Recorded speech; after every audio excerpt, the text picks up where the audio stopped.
Alright, what's up guys? This is Jay, and thanks for watching PlaywitJay Gaming. And today we got a pretty cool episode I've been wanting to make. I'm just gonna have some live broadcasts of somebody in Germany broadcasting their Witcher 3 on PS4. Apparently in Germany a lot of the stores sell the games early, and so it's actually Friday, May 15th, 3 days before the release for me digitally in the US, because mine just finished preloading today, and I'll be playing Monday the 18th at 7 p.m. Eastern Standard Time. So anyways, basically this video is going to be, if you don't know who Ciri is, or you know a little bit about her just from the game, but you don't know what the whole story is between her and Geralt. And I didn't really know anything about the games until 2 years ago when I saw this one being made, and I got really excited about it, and so started looking into the background of what the story was, and found out about all these amazing books by the Polish author Andrzej Sapkowski. I think that's how you say it. So I've read all the books except for two, I think, haven't been translated yet into English. One will be translated and released on Tuesday the 19th when The Witcher releases, and then there's only one more book that I need to read to have the whole story read. Anyway, so Ciri in the books is just as much a main character as Geralt, and the same with Dandelion and Yennefer and even Triss. They're all like main characters in the book series. It's not how the games just show Geralt as the main character. In the books, it's not like that. They're all main characters, and I would even go as far to say that Ciri is more of a main character than all of the rest of them. She gets more page time and word count probably than any of them. Yennefer and Geralt probably get about the same. Triss is probably the one that gets the least amount of time. Dandelion is there almost always with Geralt. And then you've got the dwarf, Zolvolt, who's pretty much a minor major character, co-star, I guess is what you call him. So anyways, so we know Geralt is a witcher, and witchers are children that are usually orphans or runaways, or given to the Witcher's order to become enhanced to battle all the monsters that are in this world. There was an occurrence called the Conjunction of the Spheres, and that was basically a different world or dimension crossed paths with this world that they live in. And so when they separated, a lot of the monsters from that parallel dimension world were left, and so the monsters, being how strong and fast and powerful they are, a normal human didn't stand a chance against them. So witchers were created, and there used to be hundreds of them. And then there was some kind of purge where they were considered evil by religious fanatics, and they were almost destroyed.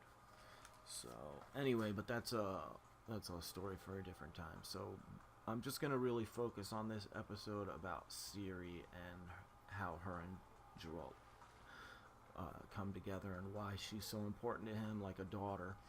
And if this episode does well and you guys like this and you want to hear more on the backstory of The Witcher, just comment and let me know and I'll make another episode. So to start off, Ciri's real name is Cirilla, and she is the princess of a country called Cintra that was destroyed by Nilfgaard. Now, Nilfgaard, if you know or don't know, is one of the southern empire. It's the only southern empire, where in the north there are multiple kingdoms that all live in relative peace with each other. In the south there is one big giant empire, and they are always at war, the Nilfgaards, with the northern kings. So anyways, we go back to actually the Queen of Cintra. Her name was Queen Calenthe, and her husband was King Rogner, and they ruled in Cintra.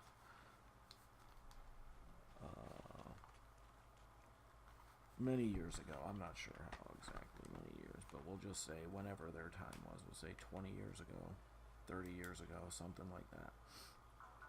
Anyways, the queen had a daughter, Princess Pavetta, and her husband, the king, had died a few years back, and on Pavetta, when she turned 15, the queen was trying to get a peace treaty with the Skellige Islands, which are an area that you actually get to play and travel and explore in the game. She wanted to make a peace treaty with them and ally with them, so she was going to wed her daughter, Princess Pavetta, to one of the princes from the Skellige Islands. So on her 15th birthday, they were having a dinner party where the prince and his entourage came to the castle in Cintra, and they were having a dinner banquet, and the queen had hired, or was going to hire, Geralt for some task. So he was at this dinner, but he didn't know why yet, and he was dressed up as a baron to hide his identity. So they gave a false name of who he was and why he was sitting next to the queen. Nobody knew that he was a witcher. And Geralt didn't know why in the beginning either. So they're all having dinner, and everything's going well. They're getting a little bit drunk, drinking a lot, eating, and a knight shows up in the middle of the dinner banquet and asked to speak to the queen. His name was Urchion of Erlenwald, and he was in full armor when he came into the banquet, with a full helmet pulled down covering his face and everything, and he asked to speak to the queen. The queen knew that he was coming, although it's not revealed at this time during the dinner that she knew he was going to show up, but she had planned everything. This is why Geralt was really there, even though Geralt didn't know and no one else knew. But anyways, he came and told everyone at the dinner party that 15 years earlier, the king, who is now deceased, King Rogner, Queen Calenthe's husband, was hunting in Urchion's land, Erlenwald, and apparently got thrown from his horse or fell into a ditch and hurt his leg and was stuck. So Urchion came across him and rescued him and got him better, and when the king was leaving, he said, you know, as your reward for helping me, anything that you want, you can have. And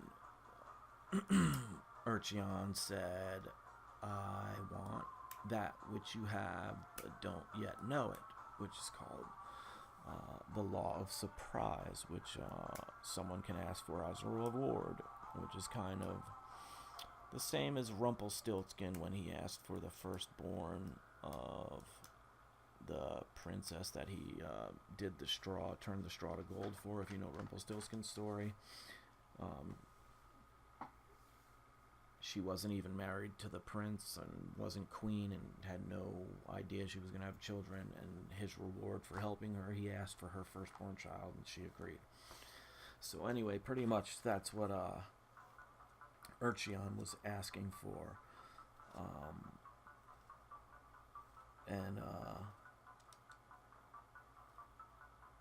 So when King Rogner got home, he didn't say anything to his wife about it because he knew that the queen would probably kick his butt.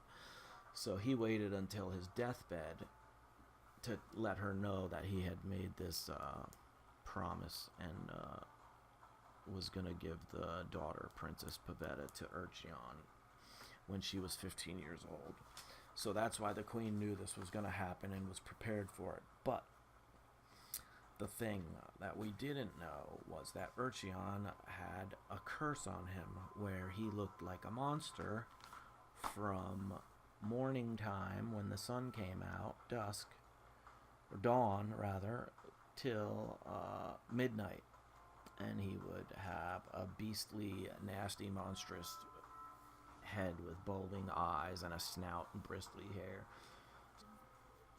So that was why Urcheon had a full helmet on.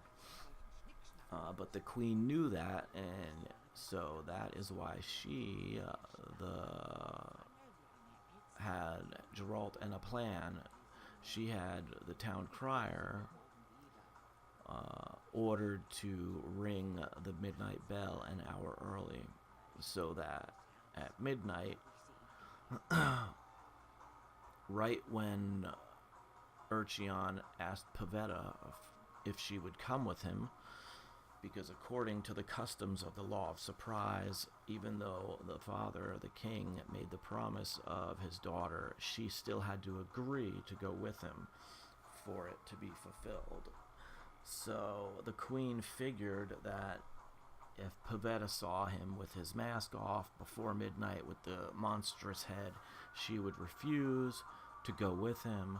Then she could have Geralt, the monster hunter, kill Urcheon because he was a monster after all, and Geralt was there as a monster hunter, and that would take care of the problem. But unbeknownst to the queen, I guess sometime earlier, Urcheon had come and secretly snuck into the castle and met Pavetta, and they had been seeing each other and for a while before that. So when in front of everyone the queen asked Pavetta, "Do you want to go with Urcheon?" Pavetta said yes. So then the queen freaked out over that, and some of the other knights there that were upset that he was a monster when he took his mask off and he was going to take the princess, and they all had this big fight going on, and Geralt and another man had to defend Urcheon from the guards. Pavetta apparently had some magical powers like a sorceress does, and had control over the magical power, which is called the Force in this world. Like Star Wars. Anyways, so she started freaking out because he was getting hurt, and the castle was starting to be destroyed. Tables were flying. The queen was flung and banged into a wall, and tables were crashing, and it was just utter chaos. Until finally Geralt and a druid from the island of the Skellige Islands that was with the prince's entourage helped knock out or subdue the princess and stop her from having this outburst of power. So then midnight really hit for real, and Urcheon turned into his human face, which then it was revealed to everyone else that he could, you know, would become a human, and he was human, and he was just under a curse, because before that they just thought he was a monster all the time. So then the queen, after all that, decided that, you know, she was going to let Urcheon have Pavetta, and when she gave Pavetta to Urcheon, that broke the spell, and so his curse was lifted. Now, because Geralt defended Urcheon from one of the knights at the table, otherwise Urcheon would have been killed, Urcheon and the queen both felt in debt to Geralt and offered him a reward. From the queen, Geralt asked for a green scarf, which she took off her emerald necklace, which was green, and gave him that as his reward. But then from Urcheon, Geralt started talking about how there were so few witchers, they didn't have anybody to pass their knowledge on to anymore, and that a lot of times it was the law of surprise that would it was how the witchers renewed their ranks, and that was even how Geralt became a witcher, because his father gave him to Vesemir as a reward for something, and he was given to the Witcher's order. So that is what Geralt asked from Urcheon. He said, I want that which you have now, but don't know yet, implying that Pavetta was pregnant already. And then Geralt smiled and said, I'll be back in 6 years to see if destiny was kind to me. And so that is how Ciri, Princess Cirilla of Cintra, was destined to be given to Geralt. And he would come back for her when he was 6, and he would train her to be a witcher. And something happened beforehand, which was Nilfgaard attacked Cintra and destroyed it, killing everyone there. And Geralt went and rescued Ciri from that attack, and that is how she wound up being with Geralt and being at Kaer Morhen, which is the Witcher's stronghold. And that's why he raised her as his daughter, with the help of Yennefer, which is his sorceress true love. So now you know how Ciri and Geralt came to be together. I hope that was kind of clear and you could understand it a little bit. Let me know if you want to see or hear, not see, if you want to hear any more of the story of The Witcher, any of the backstory. Let me know in the comments. If you're not a subscriber, please subscribe and please hit like. I do have a goal for my Witcher series, which I'm going to start, and if I can get 500 likes on the first Witcher series, I will be giving out a free copy of The Witcher. It'll actually be the collector's disc for PlayStation 4 that I'll give out once I'm done with the series. So make sure you subscribe, make sure you hit like, comment, let me know what you think, and I'm Jay. Thanks for watching Play with Jay Gaming. I love you guys. Peace out.